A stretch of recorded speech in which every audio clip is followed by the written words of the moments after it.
ஏன்பா இடஒதுக்கீடை ஒட்டுமொத்தமா எதிர்த்துக்கிட்டு இருக்க ஒரு ஆளை நீங்க எப்படி எடுத்துக்கிட்டீங்க? அப்ப அவரோட நிலைப்பாடு உங்களோட கட்சியோட கொள்கைக்கு ஒத்து போயிருக்கா, மாறி இருக்கா, இல்ல அவரு மாறிட்டாரா? அவரு மாறல, இப்ப நீ மாறிட்டியா? மாறிடுச்சா? கேப்பீங்களா மாட்டீங்களா?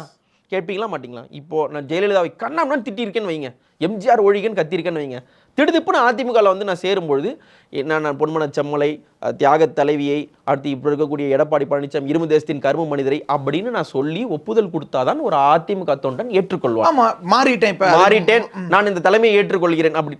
அந்த மாதிரி என்னோட இடஒதுக்கீடு பற்றி எல்லாம் எனக்கான மாற்று கருத்துக்கள்லாம் இருந்திருக்கு. ஆனா நான் வந்து கண்டு தெளிந்து கொண்டேன், நான் அதனால் அப்படின்னு பேசினேன். அண்ணன் எனக்கு புரிய வச்சாரு, அதுன்னு ஏதாவது சொல்லலாம்ல.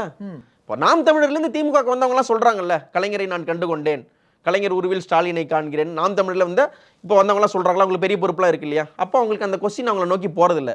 ஆனால் நீங்கள் இடஒதுக்கீட்டுக்கு எதிராகவும் ஸ்டேட் அட்டானமிக்கு எதிரான ஸ்டேட்மெண்ட்ஸ் பிளாக்ஸ் எல்லாம் எழுதின ஒருத்தர், நீங்கள் சொல்லக்கூடிய ஸ்டேட்மெண்ட் வந்து திரும்ப வந்து தாவேக்காவை பேக் ஃபுட்டில் தானே போய் விட்டுருக்கு. யூஎஸ் மாய்ஸ்சரைசிங் அலோவேரா ஜெல்லை யூஸ் பண்ணுங்க. வைட்டமின் இ அடங்கிய யூஎஸ் மாய்ஸ்சரைசிங் அலோவேரா ஜெல்.